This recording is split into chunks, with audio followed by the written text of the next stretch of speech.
Hello everyone, this is Ryan and welcome back to another video, and in today's video I am going to be bringing you the ultimate guide to Master Mode Catacombs in Hypixel Skyblock. But if you do want to enjoy this video or find it helpful, I stream nearly every day and make lots and lots of Hypixel Skyblock videos and guides, so please consider subscribing and maybe even join my Discord server, which there'll be a link to down in the description. So without further ado, let's get straight into it. There are really only three good classes inside of Master Mode: Tank, Archers, and Berserkers. And Berserkers are going to be using the exact same setup as Archers. So starting off with a tank, the gear you're going to need is 3/4 Giant Goldar along with a Reaper Mask and an Astrea. You're also going to need a legendary blue whale pet and preferably a gyrokinetic wand, because if you have that, you can gyro mini bosses, which will speed up the blood rush a lot. Now, if you're playing as an Archer or Berserker, you're going to need 3/4 Ancient Necron, a golden head of whatever floor you're playing, a Hasty Terminator, and a Suspicious Cilia. For your pet, you're going to want to either use a tier boosted or non-tier boosted Ender Dragon, or if you can't afford that, then you can use a legendary Blaze pet. Now, obviously, gear is only half the requirement to do Master Mode.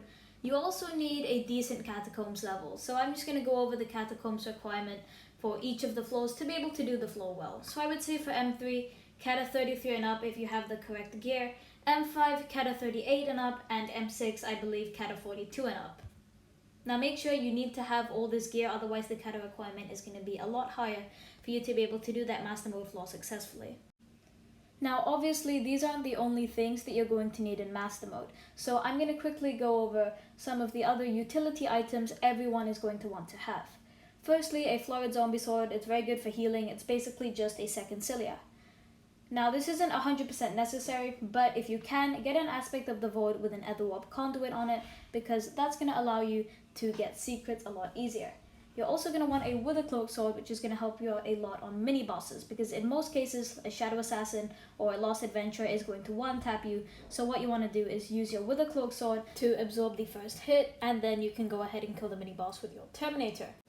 Everyone in your party is also going to want an Ice Spray Wand, because it's just incredibly useful for dealing with mini bosses. And also in the boss fight, even though the boss might not stay still, it's still going to be taking 10% more damage. So just everyone needs an Ice Spray Wand, and also everyone needs a stock, because it's very good for cheesing secrets. Now obviously killing mini bosses with tank is quite easy, because you don't need to worry about taking damage, but solo it's a lot harder, because in most cases the mini boss is either going to 1 or 2 tap you, so it actually requires a little bit of skill. I'm going to play a clip of me soloing Yellow Room here, but essentially what you want to do is use your Wither Cloak and wait for the Shadow Assassin to either teleport to you or the Lost Adventurer to shoot all its bow shots, and then just walk back, and then if you're Berserker, Ice Spray the mini boss and knock it back into a wall, or if you're Archer, you can just hold S and keep it back that way. So for your average party, you're going to want to have 1 tank and 3 Berserkers and 1 Archer. And what you essentially want to do is have your tank and Archer go in Blood Rush. If it's M3, you want to have 1 tank, 1 Archer, and 1 Berserker. But anything else, the dungeon is a little bigger, so just 1 tank, 1 Archer. Go ahead and Blood Rush, and then you want the Archer to stay at Blood and Blood Camp.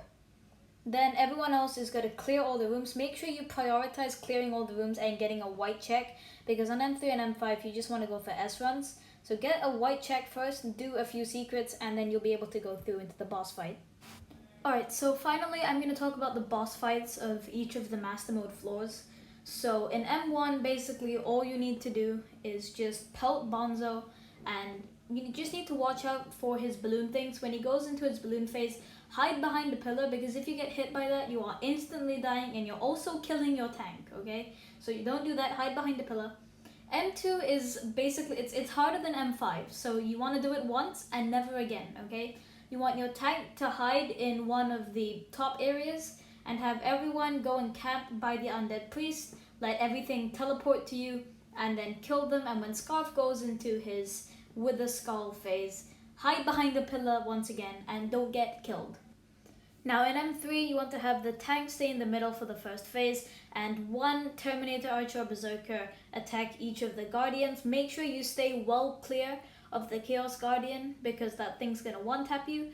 In the second phase, have your tank ice spray the professor and knock him to either the staircase or the portal, and then just pelt him with all your terminators. And in the final phase, you just look up and hit the guardian, and it's gonna die in about 2 seconds if you all have terminators. M4 is kind of painful, but it's nowhere near as bad as M2. So you want to have your tank and your solo archer down in with the spirit bears. When it spawns in, ice spray the spirit bear and kill them. You want to have one berserker stunning Thorn with a bone meringue, and 2 berserkers placing down decoys, attracting all the bats and then killing those bats to spawn in the spirit bears. On M5, you want your tank to go up above the portal and then ice spray all of the livids and then knock the correct livid down. And you want the berserkers and archers to ice spray the correct livid and knock it into the portal where you all pelt him. Now the tank has a very important role in M5 because he needs to hold down right click and make sure he is ice spraying all of the other livids, because if he doesn't, you're all going to die. Now for M6, I have never run M6, I've watched other people do it, but I've never personally done it. And let's be real, if you're able to do M6, I don't think a help from a cata 38 lad gobbing off is going to help very much. And that brings us to the end of today's guide. If you did enjoy this video, please leave a like and subscribe, and you might want to check out the video on screen, 10 money making methods for late game players. But anyways, I will see you in the next one. Bye!